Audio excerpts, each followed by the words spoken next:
Oiwa, the vengeful ghost of Japan. The tragedy of Oiwa, Japan's Edo period, an era of samurai honor and tradition, set the stage for a chilling tale of betrayal.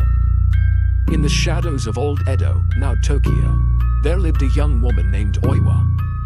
She was known for her gentle beauty and unwavering devotion to her husband, Tamaya Iman, a masterless samurai, ronin driven by ambition. Despite their humble life, Oiwa's love for Iman was pure. Unbeknownst to her, however, dark desires had taken root in her husband's heart. Iman grew discontented and enticed by promises of wealth and status from another family. A scheming neighbor offered him a pact. If Iman would discard Oiwa and marry the neighbor's daughter, riches and a comfortable life would be his. Blinded by greed, Iman agreed to the treacherous plan. Together with his company conspirators, he plotted to remove Oiwa slowly and cruelly. They sent Oiwa a poisonous ointment disguised as a beauty cream or medicine, knowing she would trustingly use it. Day by day, as Oiwa applied the ointment, it ravaged her flesh. Her once lovely face became scarred and horrifically disfigured. Her left eye drooped low on her cheek, swollen and half blind, and patches of her hair fell out in bloody clumps. Oiwa's beauty was poisoned into a ghastly mask of pain. Iman now looked upon his wife with disgust and horror. Yet, to cast Oiwa aside without cause might smear his honor. So the conniving Ronin devised an even viler trick. He arranged for a local scoundrel to violate Oiwa's honor, hoping to create a pretext for divorce. On a dim evening, this man crept into Oiwa's home to carry out the deed. But gazing at Oiwa's ruined face, the scoundrel wavered. Even he could not force himself upon such a pitiable, suffering woman. Instead, he revealed to Oiwa the cruel truth. He held up a mirror and forced her to see her own reflection. In that flickering lantern light, Oiwa saw the monstrosity her face had become. Strings of hair slid from her scalp. The skin around her eyes sagged. Her once red lips were pale and cracked. Oiwa realized in that moment that she had been betrayed. The medicine was poison. And Iman, the man she loved, had orchestrated it all. Heartbroken and mad with grief, Oiwa let out a piercing scream. Rage, sorrow, and pain overwhelmed her, driving her into hysteria. She snatched up a samurai sword to avenge herself upon Iman. In her frenzy and weakness, Oiwa stumbled. As the traitorous husband burst into the room, she lunged toward him with the blade, but her footing gave way. In a tragic twist of fate, Oiwa fell onto the sword's point. The steel pierced her throat.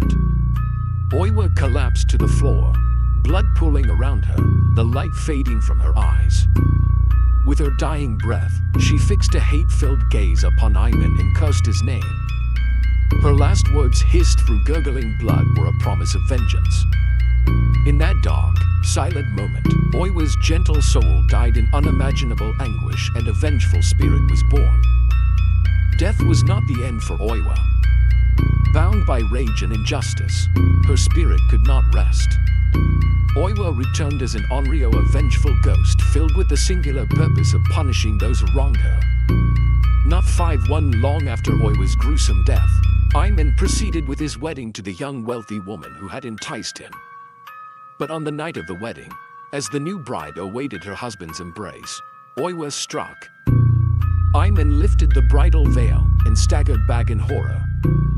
Staring up at him was not the face of his new wife, but the bloodied, half-rotted visage of Oiwa. Her one good eye glared, full of malice.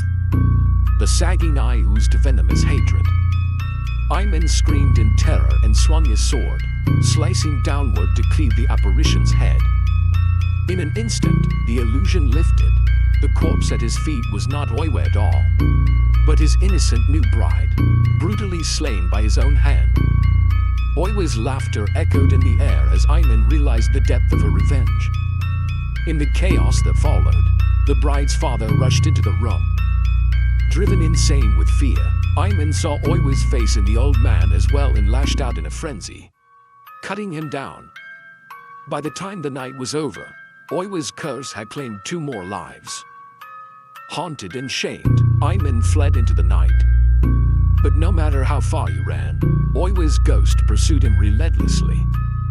In every shadow, he saw her silhouette. In every gust of wind, he heard her distorted voice whispering promises of doom. She appeared in his dreams and in every reflective surface with her hair hanging limp and that single bulging eye staring unblinkingly. I am insanity cracked. He took refuge in a remote mountain cabin, hoping to escape Oiwa's wrath, but she tormented him without mercy. Day after day, night after night, Oiwa's ghastly form materialized to remind him of his sins. Finally, Aiman met a violent end, according to one version of the tale. He was slain by Oiwa's own spectral hands. In another, a swordsman avenged Oiwa and put the madman out of his misery. Regardless, justice was served. Oiwa's revenge was complete, or so it seemed. Yet, Oiwa's curse did not die with Aiman. Her fury was so potent, her story so chilling, that it imprinted itself on the fabric of Japanese culture. The tale of Oiwa's betrayal and ghostly revenge spread from the streets of Edo to every corner of Japan, terrifying all who heard it. To this day, Yotsuya Kaidan, the ghost story of Yotsuya, is remembered as Japan's most famous ghost story. And Oiwa's name has become synonymous with vengeance from beyond the grave. But with fame came fear, for people soon whispered that Oiwa's spirit still clung to her story, ready to haunt anyone who dared to retell it carelessly. Indeed, strange misfortunes began to be reported by those who dramatized Oiwa's tale. In the 19th century, when Oiwa's story was adapted into kabuki theater, actors and crew experienced eerie accidents and unexplained injuries during production. Ever since, a superstition arose that Oiwa's anger lingers around any retelling of her fate. Several film and theater productions of Oiwa's story have been plagued by accidents, injuries, even sudden deaths, fostering the legend that Oiwa's curse lives on. In one famous case, an actor portraying Aiman nearly died on set under bizarre circumstances. In another, stage lights fell and ignited a fire on opening night. Whether coincidence or the Onryo's hand at work, no one could say, but the fearful pattern persisted. As a result, a peculiar ritual became tradition in Japan's film and theater community. Before starting any new adaptation of Yotsuya Kaidan, directors and lead actors make a pilgrimage to Oiwa's grave in Tokyo. By the mossy gravestone at Myogyoji Temple, where Oiwa is said to be buried. Her death recorded as February 22, 1636, they bow their heads and offer prayers, flowers, or incense. They beg Oiwa for her permission and blessing to tell her story, hoping to appease the restless ghost. Only then do they dare proceed, believing that respect might quell her wrath. Whether or not Oiwa's spirit truly stirs at these rites, the legend's power is undeniable. The curse of Oiwa has woven itself into reality, a caution that even today, nearly 200 years after her tale was first told on stage, this ghost demands our fear and respect. Centuries may have passed since Oiwa's tragic death, but her haunted legacy lives on. The story of Oiwa is more than just a frightening legend. It is a stark reminder of the destructive power of betrayal, and the idea that some grudges are strong enough to transcend even the grave. To this day, many in Japan fear uttering Oiwa's name in front of a mirror or casually reenacting her story, lest they catch a glimpse of that dreadful drooping eye watching them from the shadows. The vengeful ghost of Oiwa has become eternal, a fixture in the pantheon of horror that still sends shivers down the spine. So ask yourself, would you dare summon Oiwa's spirit? Would you sit before a mirror at midnight, heart pounding, and call out to the betrayed wife who knows only pain and wrath? Most would not. Some doors, once opened, are hard to close, and Oiwa's door has been sealed with blood and anguish for nearly 200 years. Perhaps it is best left shut. After all, if you were to peer into that flickering lantern glow and notice a second face peering over your shoulder. In the end, Oiwa's tale endures as one of Japan's most terrifying ghost stories, A tale told and retold with a shudder, a caution, and a prayer. Her curse is a chilling testament that evil deeds can reverberate through time, and that sometimes the dead do not forget.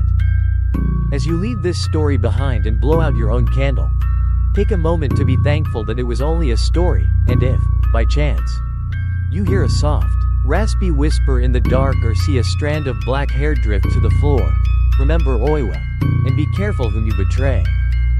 The ghosts of the past are always listening.